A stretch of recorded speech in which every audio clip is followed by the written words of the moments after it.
Hi, I'm Karen Barno, and welcome to 7 Proven Steps to Create Wealth in Your Life and Business. This program is to help you improve your manifesting skills. Now, we've all heard about manifesting, whether for Wayne Dyer or The Secret or Abraham Hicks or countless other people. We always learn about it, but some are really good at it and others aren't so good at it.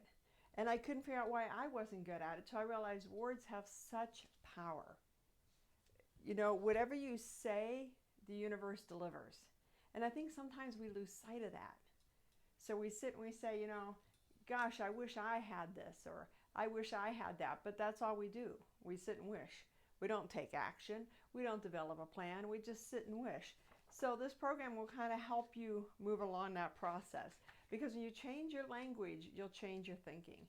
And you really have to understand the power of your words and how you frame them. Because once you get that, you'll have it mastered. Because intentions, when you know how to set them, you really know where you're going. Because energy will flow where your attention goes. Wherever you think about, you bring about. And I know those are two big cliches all rolled up into one, but it's true. If you sit around and think about how happy you are and how grateful you are for everything, you'll continue to get more. If you sit around and think how unhappy you are, or why don't I have a nice car, why don't I have a nice house, or why do all my friends have all this great stuff and I don't, then you're going to get more of what you say. So it's really what you think about. You have to constantly protect your thinking. And it can be tough because we have our ego. And our ego, I have notes in case you want to know why I keep looking down. Our ego prevents that. Our ego's main role in life is to protect us. If it was up to our ego, which I call, like most, edging God out, if it was up to our ego, we would never leave home. We would sit on our couch and be comfortable in a plastic little ball. Because when we go out into the unknown, our ego gets scared because, again, it's just there to protect us, to keep us on the straight and narrow. So it gets scared and it holds us back. I find that when I get really excited about something, I get almost manic. I'm so excited. This video course is going to be awesome and the workbook's fantastic and I can't wait to share it with the world. And then instantly, all of a sudden I'll get sad and think, well, maybe it isn't that good. Maybe nobody really wants it. Why would they buy something off me? That's my ego telling me, whoa, whoa, whoa, whoa. You're stepping out. Don't step out. Stay in the straight and narrow. So you really have to learn how to fight back. You have to learn how to keep putting one step in front of the other, even when you have your ego telling you, no, no, no, no, no, no, no, no, no, no, no. And the way the ego does it is through your belief system. Our belief system is also there and to either move us forward or hold us back. They either limit us or they empower us. And most of our beliefs come from our shadow. And our shadows are the side of us that we keep hidden. And really, typically what's in, and this is a secret, whatever's inside, whatever your shadow really is, that's your power base. But who knows, as a child, I was a very talkative, stood in my, power as a 5-year-old and stood up to people. Well, obviously, nobody likes that out of a 5-year-old. So I was constantly told, don't be like that, shrink back. So I learned to shrink back. And so I put that, here I am, world. I'm here to conquer the world. I put that person back in the shadow and forgot about it for years. And then over the course of years, to make sure that I kept that Karen tucked away, I gained 80 pounds. So that way I always wore black. And I just learned recently that you wear black as a shroud to hide yourself. So I wore black everywhere, although I do have a black thing, but it is black with yellow, and it's really a white dress. But it's a way to hide yourself. So I would hide. And I was the CEO of a large not-for-profit. And people would be like, well, you don't hide, you're a big CEO. Oh, I did hide. I would turn down speaking engagements. I would turn down television, radio, because I was a fatty patty. And I was insecure. I didn't know I was doing that to hide my shadow. And once I did some shadow work, I realized, wait a second, I am hiding behind my weight. Wow. I mean, wow. So since then, I've lost 80 pounds. I dress great. I wear colors, and I've stepped into my power. So we all have that shadow. And it could be something that your parents said when you were growing up. You know, everybody laughs at you. You're not funny. Everybody laughs at you. Or, I don't know. Boys only like girls that are demure. Don't be smart. Nobody likes the smarty party.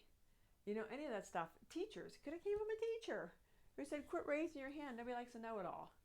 You know, or why is your hair always in your face? What's wrong with you? It could be anything, but we've buried it deep within. And that's where our limiting beliefs come from. Because we don't want to get the shadow out, because our ego tells us, no. Don't look at the shadow. Bad. So we keep the shadow buried and we build beliefs around it. I'm not worthy, I'm not good, I'm fat, I'm ugly, who could possibly like me? And that holds us back. But once we clear those beliefs away, once we stand in our power, once we find our shadow, our ego is like, oh, okay, I'm good with that now. I see that's who you are, so we can move forward. Your ego will try to hold you back in other areas. Because don't worry, we're constantly battling the ego. So you have to look at your beliefs. And there'll be great examples in this as you're going through. Hopefully as I talk, you're going through it. And keep in mind, what I say is not necessarily written in the workbook. This is kind of just a help along, if there is such a thing as a help along. This is what happens when I do things ad lib. And then we have all kinds of examples for what you feel energy around. How you vibrate is how you show up to the universe. If you have a high vibration, meaning if you're happy and filled with energy, the universe responds to that. So you always want to keep your vibration up high, especially when you're doing your intentions. Because if you're doing intentions like, I really want a black convertible Mercedes-Benz, fully loaded, but I probably won't get it.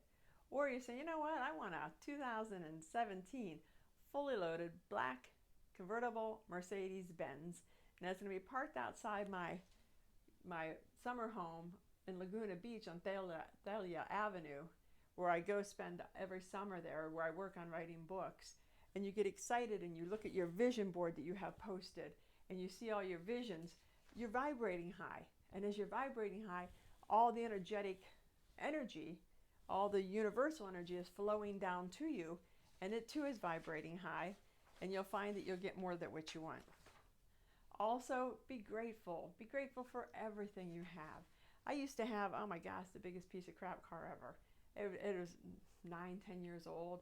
Paid off. I gotta say that was paid off. But I would go to events and I would park my car a block down and walk down. I never told my husband until one day he came to an event with me. And he's like, why are we parking this far away? I'm like, honey, everybody that is in this area is driving nice cars. They're driving Vets and Benzes and BMWs and Lexus. So I parked down the road. We went out the next day and got a new car. But when I was driving that car, I was grateful. I was grateful that I had a car. I was grateful that I had a car that I could get into every day and turn the ignition and it would go. I was grateful that I had the money to put gas into the car. I was grateful that if the car broke down, water pump, or something, I could go get it fixed. Be grateful about everything you have. Even if you want more, be grateful for what you have. Because if you're not grateful for what you have, why does the universe want to give you more? So always, when I wake up in the morning, before my feet touch the floor, I take 3 deep breaths in and out, and I say thank you. Thank you for this amazing bed. Thank you for this bedroom. Thank you for this house. Thank you for my friends. Thank you for my job. Thank you for my gifts. And when I wake up, when I get out of bed, I'm so happy because I've been grateful. When I go to bed at night, I go through my day. Thank you. Not everybody's day is perfect. You have things that didn't go so well, and I still go home and say, when I'm laying in bed, thank you. I know that didn't go so well today, but I know how I could have fixed it. Or I got the lesson. Okay, universe, I got the lesson on that one. And you just keep going forward. So always be grateful. And I can't say enough how words have power. The universe doesn't hear certain words. So if you're one of those people that you walk around, oh, I'm getting a cold. I feel like I'm getting sick. Yep, I'm probably going to get sick. Yep, I was in a meeting and people had the cold. And then the next day you have a cold magically. Well, you attracted that. I don't get sick. I never get sick. Because when everybody around me is sick, I look and say, I don't know why you're sick. I never get sick. You know, it's the same thing as if you say, I'm all dressed up and I got to go to this event, and you say, I hope I don't trip getting onto the stage. The universe doesn't hear, I hope I don't. The universe hears, I want to trip. So it's always, I'm going to walk up on a stage gracefully. I'm going to do this gracefully. The universe doesn't hear no or not. And I think I saw an example at one point, it could have been The Secret, where it says, I don't want to spill the milk, and of course you spill the milk. It's one of those things, I'm running late, oh my gosh, I hope this doesn't happen. And it always happens, because you put it out in the universe as saying it happens. So you have to be careful with that. You gotta grab a piece of paper. So that's just an example. This happens when you do things on the fly. So it doesn't hear, I can't, I won't, it's hard, I don't believe. What you want to, when you say I can't, it stops your growth. It blocks your way. Whenever it hears I can't, I won't. Or trying, I can try. When you say try, you're telling the universe, I don't know, I'll try. I'll try my best. Instead of saying, I'll do it, I got this, I'm on it, I got it. Don't say I try. Don't say I'll attempt it. Because again, you're telling the universe, I hope it works out. I got this, I'm on it. The same with, what you want to say is I can do this. I am this person, I believe. I always say I believe in me. I always tell people, bet on Barno. Always bet on me, because I can do it. If I put my mind to it, I'll do it. And you're the same way. If you put your mind to it and you believe you can do it, you'll do it. It's really that easy. Setting intentions is really that easy.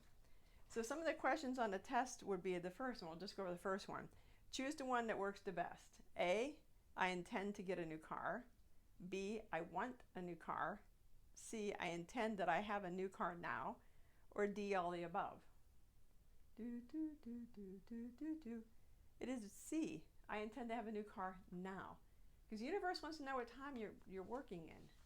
So it's now. I want this new car now. I desire it now. And I tell people, don't say want, and here I am saying want. I desire this now. Because when you say want, the universe hears want, I kind of want this, I kind of want that. And also, when you set your intentions, make sure that your intentions are in line with what you value. We have value systems. And when you overcome your beliefs and then you step into your values, if you value love, and everything you do is in a confrontational situation, you're blocking your energy.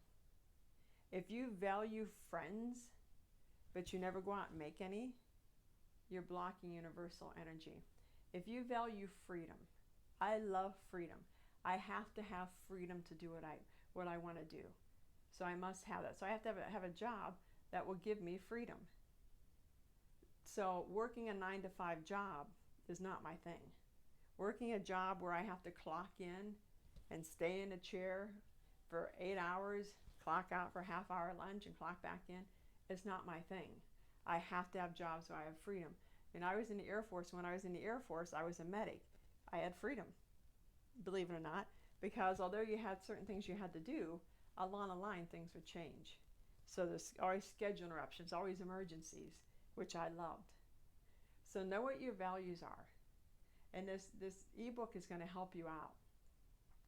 And if you have any questions, go over to my Facebook page, Karen Barno, and ask the questions. And the reason why I ask people to ask questions on the Facebook page is so if anybody else has the same question, they can see the answer. So you're helping the other people. So again, I thank you for purchasing this. I know in my heart of hearts, this is going to help you manifest the life of your dreams. It's going to help you have everything you want. So if you have any questions or anything, again, go to Facebook, go to my website. I am here if you need anything. Talk to you later. Thanks a lot. Let me know what all you've manifested. Bye-bye.